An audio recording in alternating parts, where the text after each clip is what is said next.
Okay, good afternoon. Good afternoon, ma'am. Who will lead the prayer? Princess, please lead us a prayer. Please stand.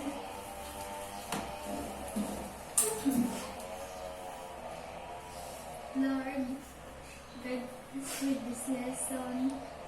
Bless us all day. Amen. So now, we will have the topic, prose and poetry. We have been on the details about short story, a poem, but now we will discuss what is the difference between prose and poetry. So before we begin, I want to ask you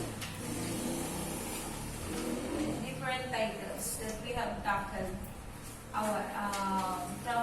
from the beginning of our class. The first one that we tackled, a story that we tackled is A Shawl for Anita. What do you think is that? Is that a prose or a poetry? Prose. Princess? Prose. You? Poetry. So, A Shawl for Anita is a short story, so it is considered as a prose. So, what about another one that we have tackled? The 2012. What is that? Is it a prose or a poetry? Poetry. What about you, Jana? Poetry. Poetry? Why do you think that it's poetry?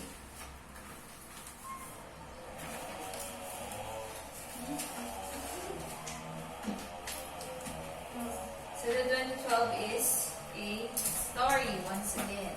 It's a movie adapted from a story. So it is a prose. Another, The Lion and the Mouse. What is it? Prose or a poetry? Poetry? Prose. So we'll see about that, and you will have to check that after knowing what we are going to discuss. So before that, we have the guide questions. I will ask you these questions after our discussion. Please read. What is different between poetry and prose? Give the elements of a prose. What are samples of prose? How will you write poetry? Why do you think these literary forms are important in literature? Okay. So those are the guide questions. Keep that in mind so that you will answer that while we are going to discuss. So the first one is the similarities of prose and poetry. So ano nga bang pagkakatulad ng prose and poetry? First one is they are both literary forms. So pareho silang part ng literature. Okay? Next one. Please read. What are literature that seeks to express a point? Okay, so prose and poetry, they are both aiming to seek to express a point of view. So they all have a theme. That's it. So they all have a point. Hindi basta-basta na magsusulat na wala namang ibig sabihin. That is the similarities of prose and poetry. They both have a main point for the readers to read. The next one, they are both artistic. So what is artistic? What do you think is an artistic? Ano ang artistic? Creative. That is being artistic. Fashionable. That can also be artistic. So artistic, it is made by art, by human minds. Creativity of the human mind. That is being artistic. The next one. Please read, Jana. Needs practice in writing and inspiration. Okay. So if you write a prose or a poetry, you will also need an inspiration. Okay? You need an inspiration to write something. So, kunwari, you are writing a poem about love. So, you are inspired by the story of something about love. Or you are writing a story about the nation. So, you are inspired by your country's story. Okay? So, when you write prose or poetry, you always have the inspiration. Okay? Another is that you also need to practice. So, ano nga ba ang maisusulat mo kung hindi ka naman marunong magsalita or bumuo ng salita? So, in making literature, you have to learn to build a sentence. You have to learn to use a word. Alam mo kung saan dapat gamitin yung word na yun. So, when it comes to writing prose and poetry, you need practice from the top. So, from the beginning. Mula nung grade 1 ka, ay kinder ka, it's always been a part of literature. From the start na nagkumanta ka ng ABCD, Twinkle, Twinkle, Incy, Wincy, Spider, those are part of literature. So, that is a practice of literature. Understand? So, habang tumatanda ka naman, nagiging complex na din yung literature mo. Nakakabuo ka na ng sentence. Nakakabuo ka ng paragraph. Alam mo na din ang ibig sabihin ng mga words at kung saan sila ginagamit. For example, beautiful. Where do you use the word beautiful? Use that for a woman. Pwede rin sa flower. Pwede rin sa scenery. Diba? So, as you grow older, if you practice literature, natututo ka kung paano gumawa ng prose and poetry. So, prose versus poetry. This is the difference of prose and poetry. First one, prose on its own beauty and poetry on its own charm. So, the first line, this read. It is written in sentences and paragraphs. It has normal language pattern. First one. It is written in sentences and paragraphs. Okay, princess, It in the has poetry. normal language pattern. No, here. Dito ka, magtapat lang. Okay? It is written in lines and stanzas. Okay, so that's the difference. Poetry, it is written in lines or stanzas. While in prose, it is written in sentences and paragraphs. Do you know what our sentences and paragraphs are? Let me see the story of the A Soul for Anita or whatever. What kind of story is there? Ang ina lang. Okay, so here, Rosalie, and story.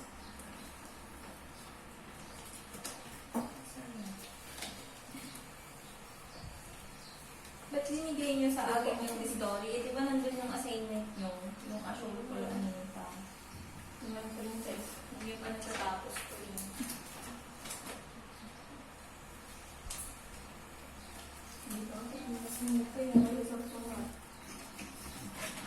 Okay, so look into this. A Soul for Anita and then this song by Taylor. So let's compare those things. First one is, the first line that we read are, so in prose, we have a sentence and a paragraph. What is a sentence?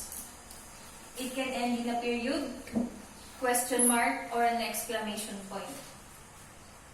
So that is a sentence. Meron siyang isang idea. Either singular, plural, or pwede rin na yung dalawahan yung idea sa isang sentence. First sentence in the story, A Shawl for Anita. A mother brought us a single from the dream. Okay, so that is a sentence. What about in poetry? Me. First line. You, with your words like names. Okay, so that is a line. Poetry line yan ang tawag dyan. And the whole group lines or the sequence of these lines, this is called a stanza. Yung isang ganito, ang tawag dyan is stanza. Ang isang ganyan, ang tawag dyan is stanza. So what about in prose? Pagdating sa mga short stories or any other stories or novels or whatever, if you use a sentence, hanggang tuloy-tuloy yan, walang ganyan-ganyan, walang ganito. Hindi siya makakat na ganyan, lilipat na sa kabila. Here, continuous. You will understand it better kasi dire-diretso siya.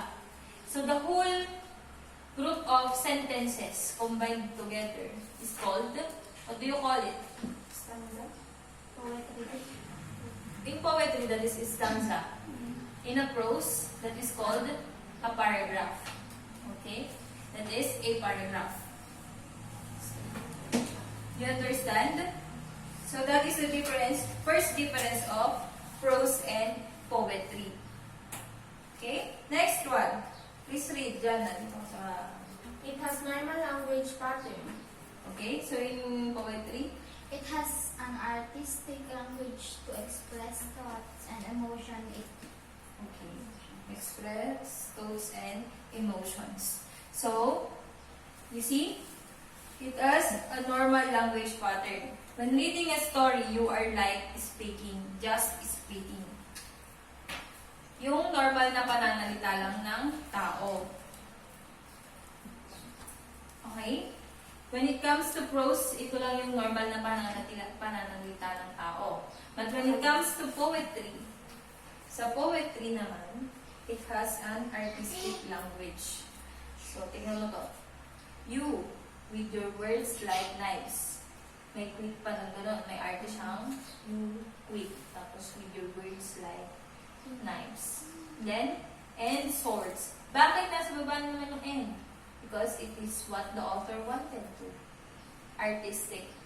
So, ibig sabihin, it is his own way of writing. When it comes to paragraph, dire-diretso yan. Until you end up with the main point. Okay? So, when it comes to prose, yung normal na language ng tao ang ginagamit. When it comes to poetry, it is by the author's creative way of speaking. Bahala siya kung anong gusto niya. Pwede rin naman ng quick. Gano'n ang sulat-sulat niya dyan. Kahit ano. Because he is the author. Hindi mo pwedeng palitan yun. Okay? It is his own artistic way. Next one. It has no limits in words. Okay. It has word limits. Okay. So, in prose, it has no limits. Kahit 1,500 words yan, 3,000 o 1 million words yan, walang pakialam. Basta, wala siyang limit. You are free to write how many words you want to when it comes to prose. But when it comes to poetry, sometimes there are limits. Just like in the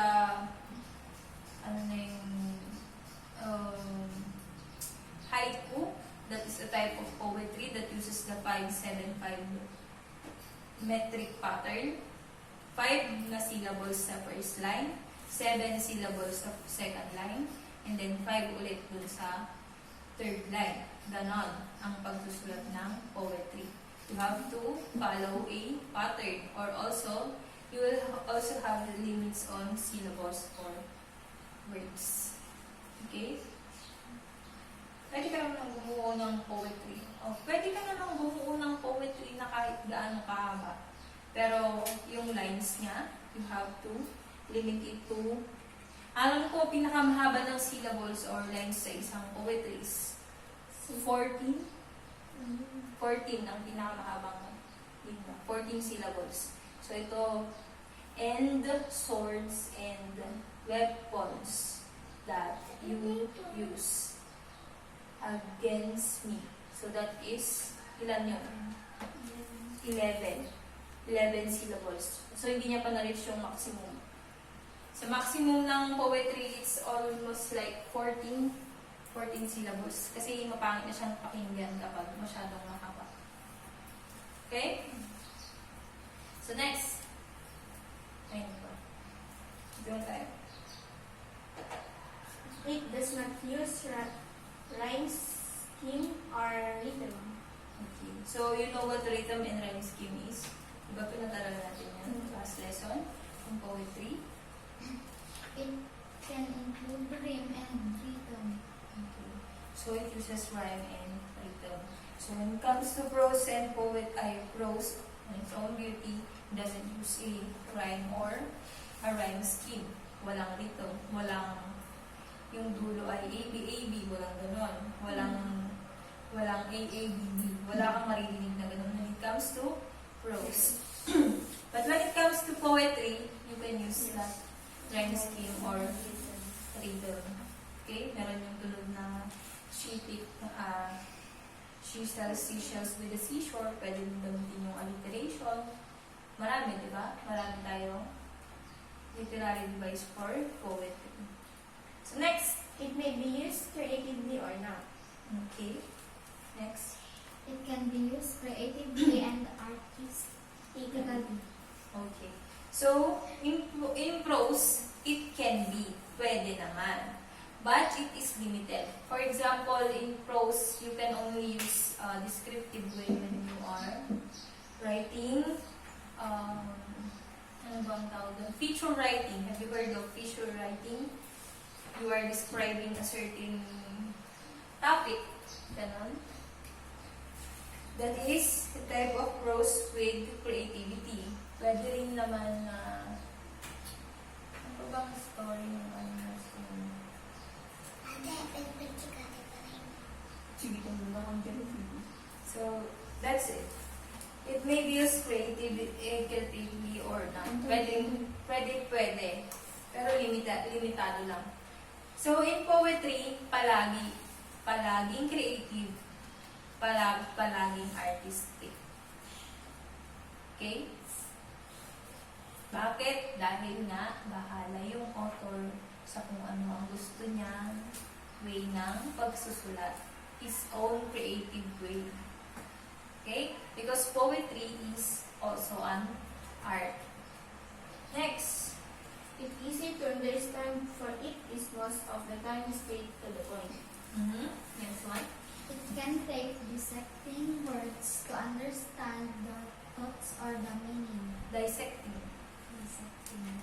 Okay.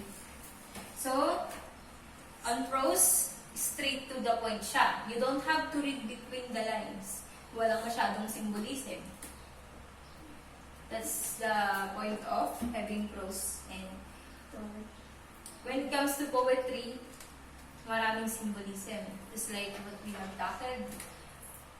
The clouds are dark, so that is a symbolism for a rainy day. Diba? A rose, what does it symbolize? Valentine's, celebrations, and also, pwede rin na pag white rose, wedding, or pag white rose, pwede din patay, lamay. Okay?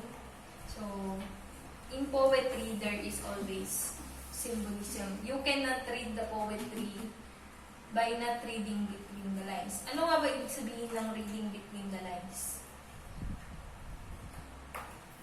What do you think?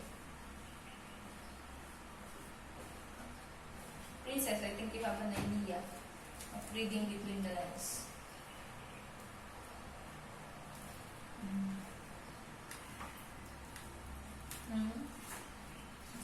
What about you, Jana? So, in the story, in here, the song. Song is also a type of poem. So, with your words like knives. So, what does that mean? You, with your words like knives. Ibig sabihin, ano ibig sabihin mo?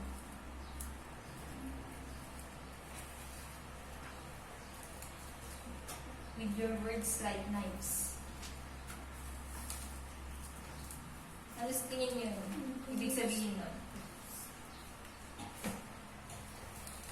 That means, she is referring to his mean words. Yung pananalita niya ng nakakasakit. Okay? So, in the first line that used a simile. Hindi mo naman pwedeng basahin na, hindi mo naman basta pwedeng isipin na with your words like knives, yung salita niya ililipad sa kanya parang kutsilyo. Di ba? Tumutusok, gano'n.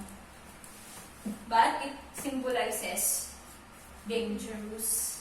Dive symbolizes pain. Danger. Okay? You have to read between the lines. You have to use your critical thinking when it comes to poetry. Next. So what are the types of prose? Ano nga ba yung types ng prose? The first type of prose is, Princess, please read. Fictional prose takes you away to a made-up world or story such as The Hunger Games. The Hunger Games. Have you watched that movie, Katniss? The Hunger Games? Yeah, so, not yet. So, fictional prose takes you away to a made up. Gawa-gawa lang. So, everything is on the author's imagination or in the writer's imagination.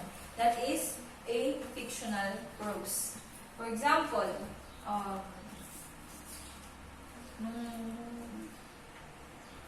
yung fairy tales na movies. Yung mga Snow White, Beauty and the Beast. Those are just fictional stories.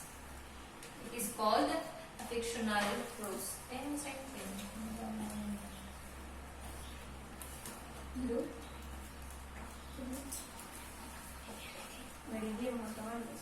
You understand the fictional prose?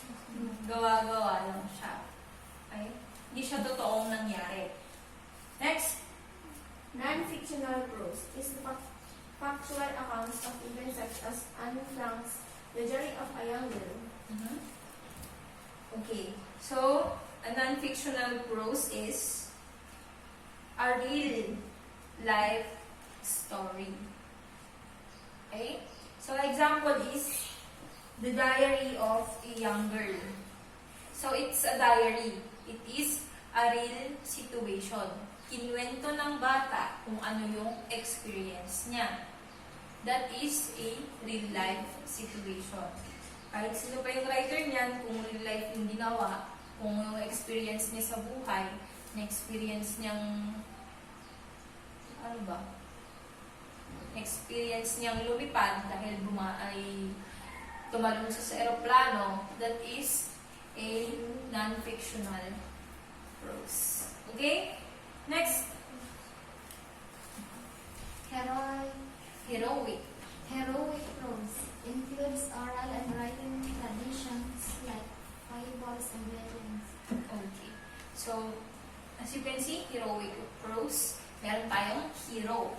So, oral tradition, ibig sabihin, kwentong bayan sa Tagalog. Alam niyo ba yung mga kwentong bayan? Ang alamat ni Pinyang, ang alamat ng, ano pa? Ano pa yung mga alamat? Ang sabi. Yun, mga yun. Ang alamat ng saging, ang alamat ng mangga, maraming gano'n. So that is a type of a heroic prose. Another are fables, yung mga binasa natin kanina. The Lion and the Mouse, The Ox and the Frogs. Okay? Those are heroic prose. Heroic prose are also known for having values. Meron kang matututunan basta binasa mo to. Meron siyang tema na advisable for adults and children. Okay? Meron at meron kang matutunan when it comes to heroic prose. Next one. Poetic prose is writing with poetic qualities such as heightened emotions and imagery that is not written in verse. One example is Annie Lowell Buck. Okay. So, ito yung medyo nakakalito. Prose and prose poetry. O, poetic prose. Pwedeng baliktad din yan, pwede rin na ganyan lang. Poetic prose. Ibig sabihin, it is like a poem, pero it is written in sentences and paragraphs. Do you get it? Poetic prose. So, yung idea niya, may tunog siya, may sound siya na alliteration, meron siyang sound na simile, but it is written in sentences in paragraphs. It is a poetic prose. Okay? It also uses symbolism, and it also uses a creative way or artistic way of writing. Huwag kayo masyadong papalito doon. Okay? Next one.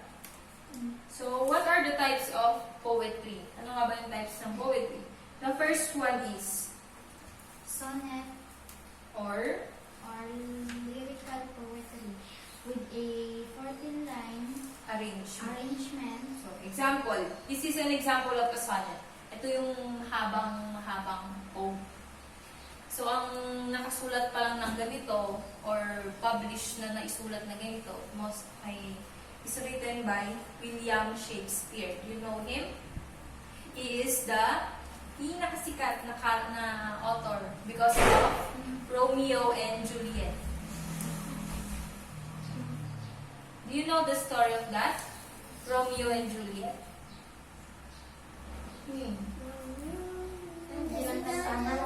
Yes, that is the story of Romeo and Juliet.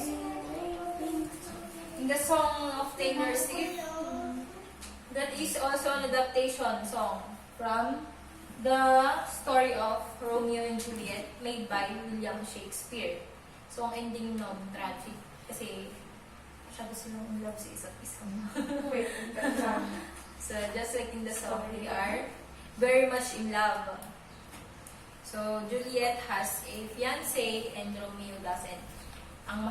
Pero ang mahal ni Juliet. Ikakasal na dapat si Juliet, pero ayaw niya nga dahil mahal niya si Romeo. So, ayun, gumawa sila ng paraan para magkita sila. But they both ended up dead.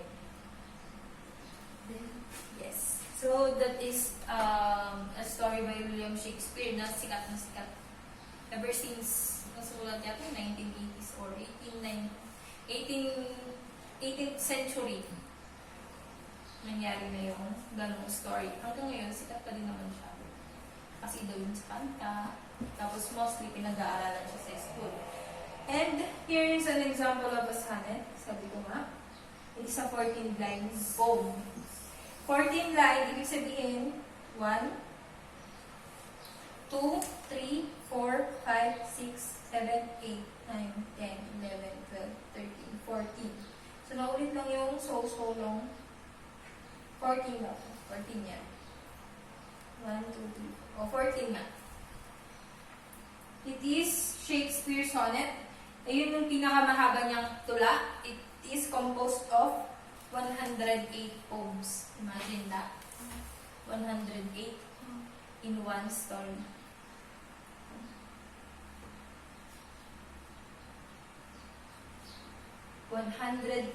in one idea. So, sonnets, kilala siya sa pagkakaroon ng 14 lines. Tandaan niyo yan, ha? So, sometimes it is a lyrical poem. Kasi, sa history, ang pagbasa nila sa poem na ganito, pakanta yung tono. Parang kinakanta nila. Okay? Next is the haiku. Kung kanina yun ang pinakamahaba na type ng poem, kaya ito naman, ngayon, ito naman yung pinaka-maiksi. So, haiku, it is, please read. Traditional Japanese poetry composed of 5 to 7 and 5 replical measures, generated by Matsuobashi. Okay? So, ang haiku, it is adapted from, or it originated from Japan. Ang haiku, hindi ko alam kung bakit ganyan lang yung ano niya. Pero ganito lang siya kahaba. 3 lines. 5 na syllables, 7 syllables, and 5 syllables again. So, example, Winter of the Pan. Okay? So, 5. Then, let Ba't hindi mo mabasag? Let hangs from a... Ano to?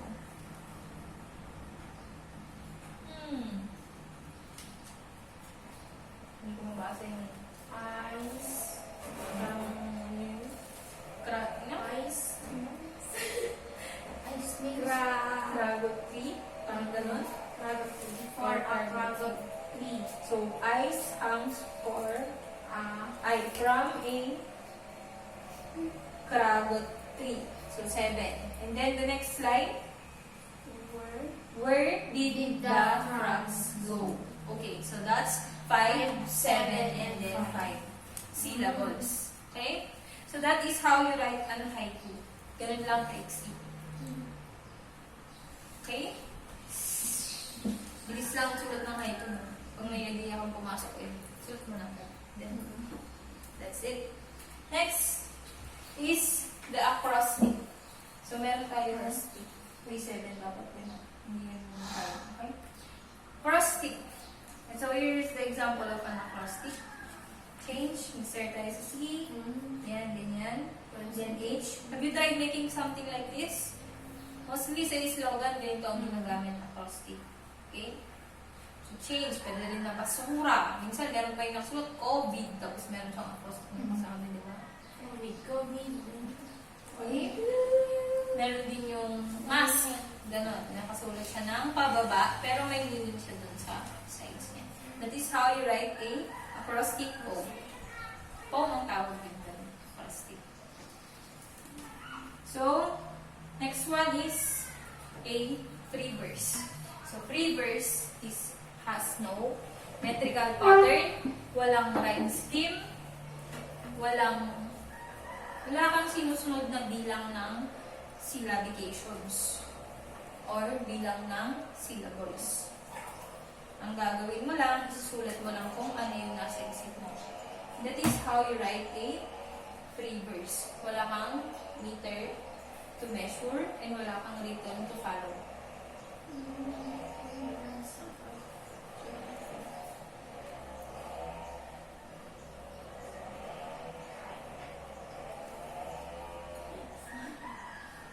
So, next one is the epic. So, ano nga bang epic? From oral. Sa Tagalog, this is epiko. Have you ever heard of those, of the stories, Biag ni Lamang? Have you heard of the story, Biag ni Lamang? The courageous Ilocano